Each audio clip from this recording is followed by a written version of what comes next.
أعوذ بالله من الشيطان الرجيم. بسم الله الرحمن الرحيم. لا جناح عليكم إن طلقتم النساء ما لم تمسوهن أو تفرضوا لهن فريضة ومتعوهن على الموسع قدره وعلى المقتر قدره متاعا بالمعروف حقا على المحسنين.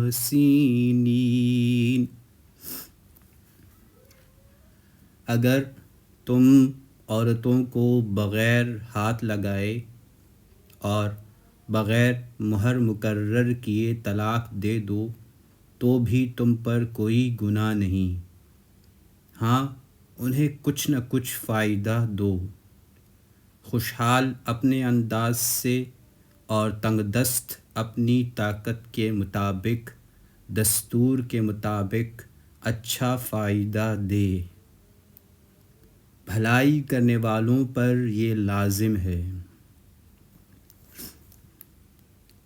یعنی یہ اس عورت کی بابت حکم ہے کہ نکاح کے وقت مہر مقرر نہیں ہوا تھا اور خاوند نے خلوت صحیحہ یعنی ہم بستری کے بغیر طلاق بھی دے دی تو اسے کچھ نہ کچھ فائدہ دے کر رخصت کرو. یہ فائدہ متاع طلاق ہر شخص کی طاقت کے مطابق ہونا چاہیے. خوشحال اپنی حیثیت اور تنگ دست اپنی طاقت کے مطابق دے. تاہم محسنین کے لیے ہے یہ ضروری. اس متاع کی تعیین بھی کی گئی ہے. کسی نے کہا کہ خادم، کسی نے کہا کہ 500 درہم، کسی نے کہا کہ 1 یا چند سوٹ وغیرہ. بہرحال یہ تعین شریعت کی طرف سے نہیں ہے. ہر شخص کو اپنی طاقت کے مطابق دینے کا اختیار اور حکم ہے. اس میں بھی اختلاف ہے کہ یہ متاع طلاق ہر قسم کی طلاق یافتہ عورت کو دینا ضروری ہے یا خاص اسی عورت کی بابت حکم ہے جو اس آیت میں مذکور ہے. قرآن کریم کی بعض اور آیات سے معلوم ہوتا ہے کہ یہ ہر قسم کی طلاق یافتہ عورت کے لیے ہے.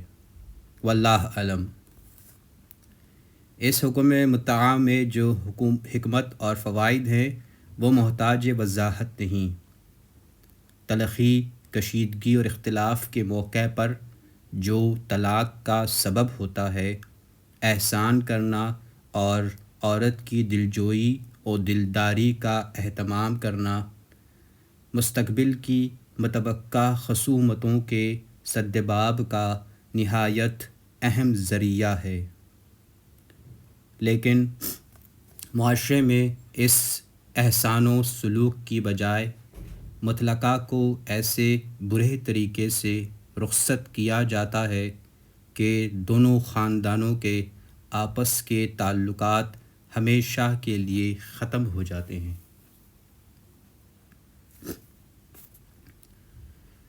وَإِن طَلَّقْتُمُوهُنَّ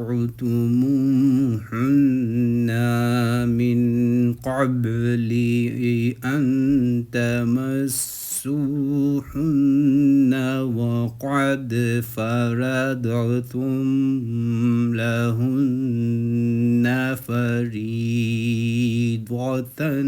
فَنِصْفُ مَا فَرَضْتُمْ إِلَّا أَن يَعْفُونَ أَوْ يَعْفُوَ الَّذِي بيده عقدة النكاح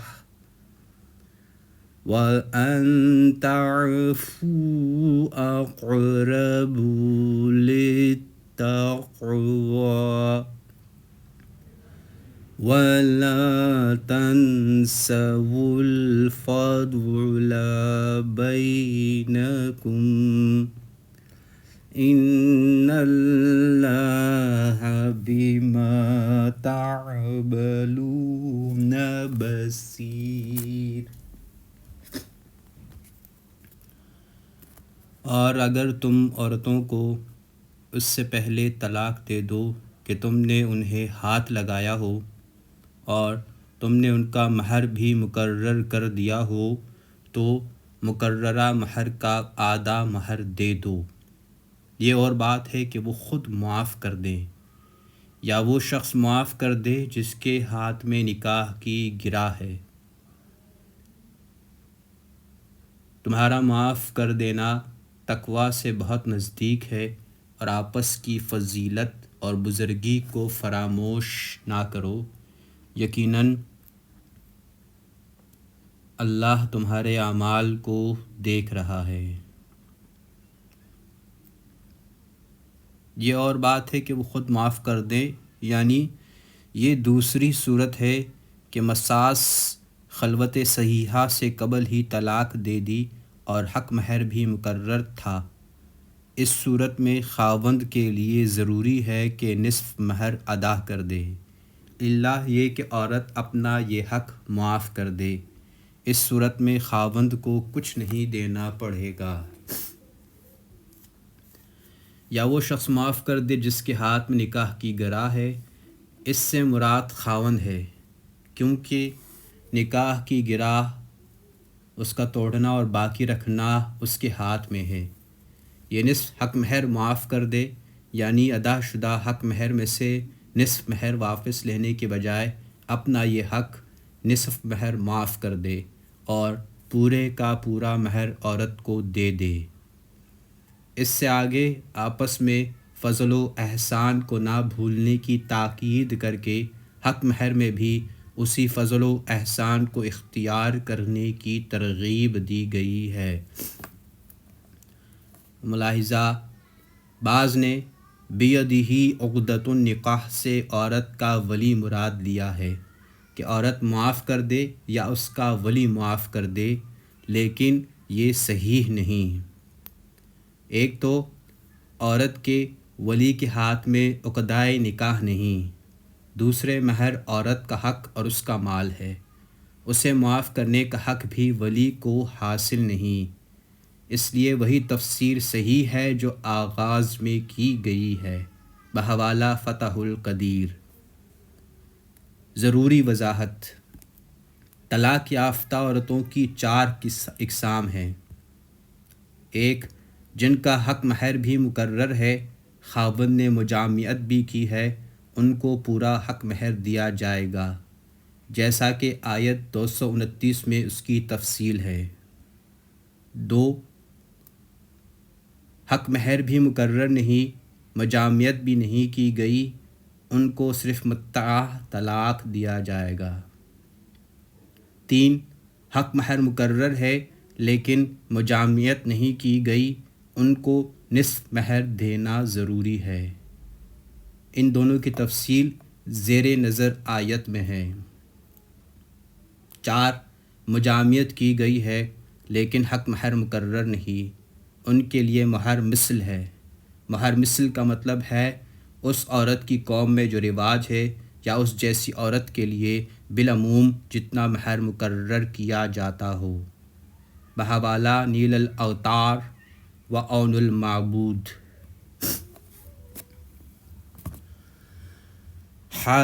حافظوا علی الصلوات والصلاة الوسطى وقوموا للہ قانتین۔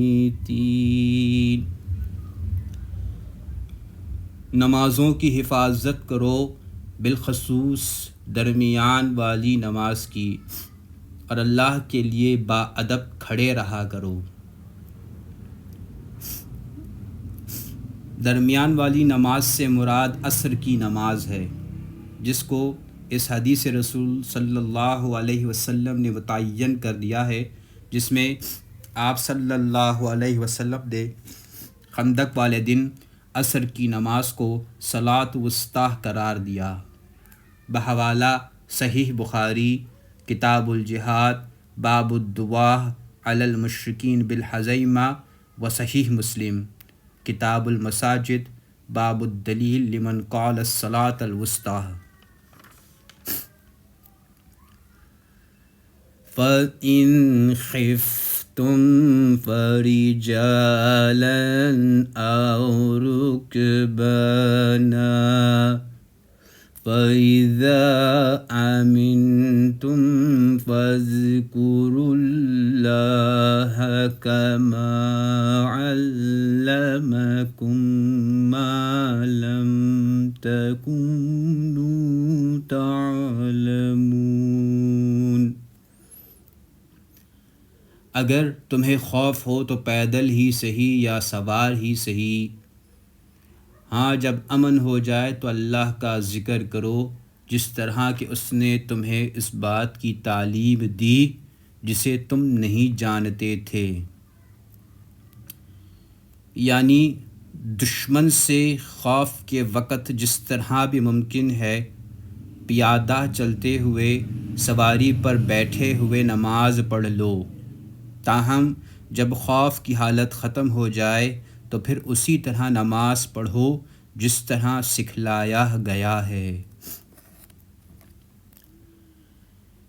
وَالَّذِينَ يَتَوَفَّوْنَ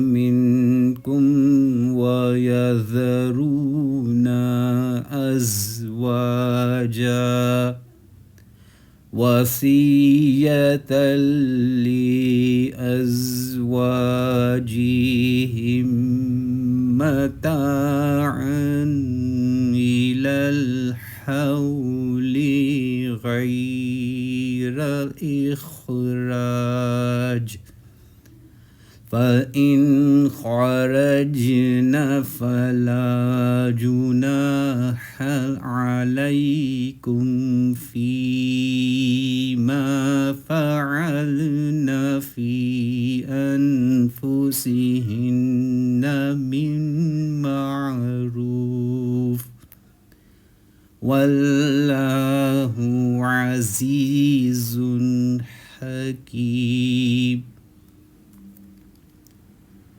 جو لوگ تم میں سے فوت ہو جائیں اور بیویاں چھوڑ جائیں، وہ وصیت کر جائیں کہ ان کی بیویاں سال بھر تک فائدہ اٹھائیں، انہیں کوئی نہ نکالے۔ ہاں اگر وہ خود نکل جائیں تو تم پر اس میں کوئی گناہ نہیں، جو وہ اپنے لیے اچھائی سے کریں، اللہ غالب اور حکیم ہے۔ یہ آیت گوہ ترتیب میں مؤخر ہے مگر منسوخ ہے۔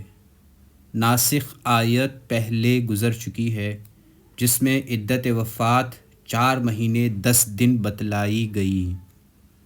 علاوہ ازیں آیت مواریث نے بیویوں کا حصہ بھی مقرر کر دیا ہے، اس لیے اب خاوند کو عورت کے لیے کسی بھی قسم کی وصیت کرنے کی ضرورت نہیں رہی، نہ رہائش سکنی کی اور نہ نان و نفقہ کی۔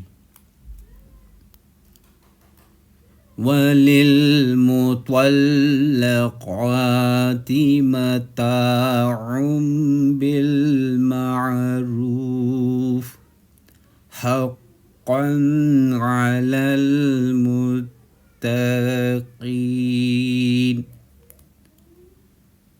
طلاق والیوں کو اچھی طرح فائدہ دینا پرہیزگاروں پر لازم ہے، یعنی یہ حکم عام ہے جو ہر متعلقہ عورت کو شامل ہے۔ اس میں تفریق کے وقت جس حسن سلوک اور تطیب قلوب کا اہتمام کرنے کی تاکید کی گئی ہے اس کے بے شمار معاشرتی فوائد ہیں۔ کاش مسلمان اس نہایت ہی اہم نصیحت پر عمل کریں جسے انہوں نے بالکل فراموش کر رکھا ہے۔ آج کل کے بعض مجتہدین نے متاعن اور متعوہن سے یہ استدلال کیا ہے کہ مطلقہ کو اپنی جائیداد میں سے باقاعدہ حصہ دو یا عمر بھر نان و نفقہ دیتے رہو۔ یہ دونوں باتیں بے بنیاد ہیں۔ بھلا جس عورت کو مرد نے نہایت ناپسندیدہ سمجھ کر اپنی زندگی سے ہی خارج کر دیا، وہ ساری عمر کس طرح اس کے اخراجات کی ادائیگی کے لیے تیار ہوگا؟ كَذَلِكَ يُبَيِّنُ اللَّهُ لَكُمْ آيَاتِهِ لَعَلَّكُمْ تَعْقِلُونَ۔ اللہ اسی طرح اپنی آیتیں تم پر ظاہر فرما رہا ہے تاکہ تم سمجھو۔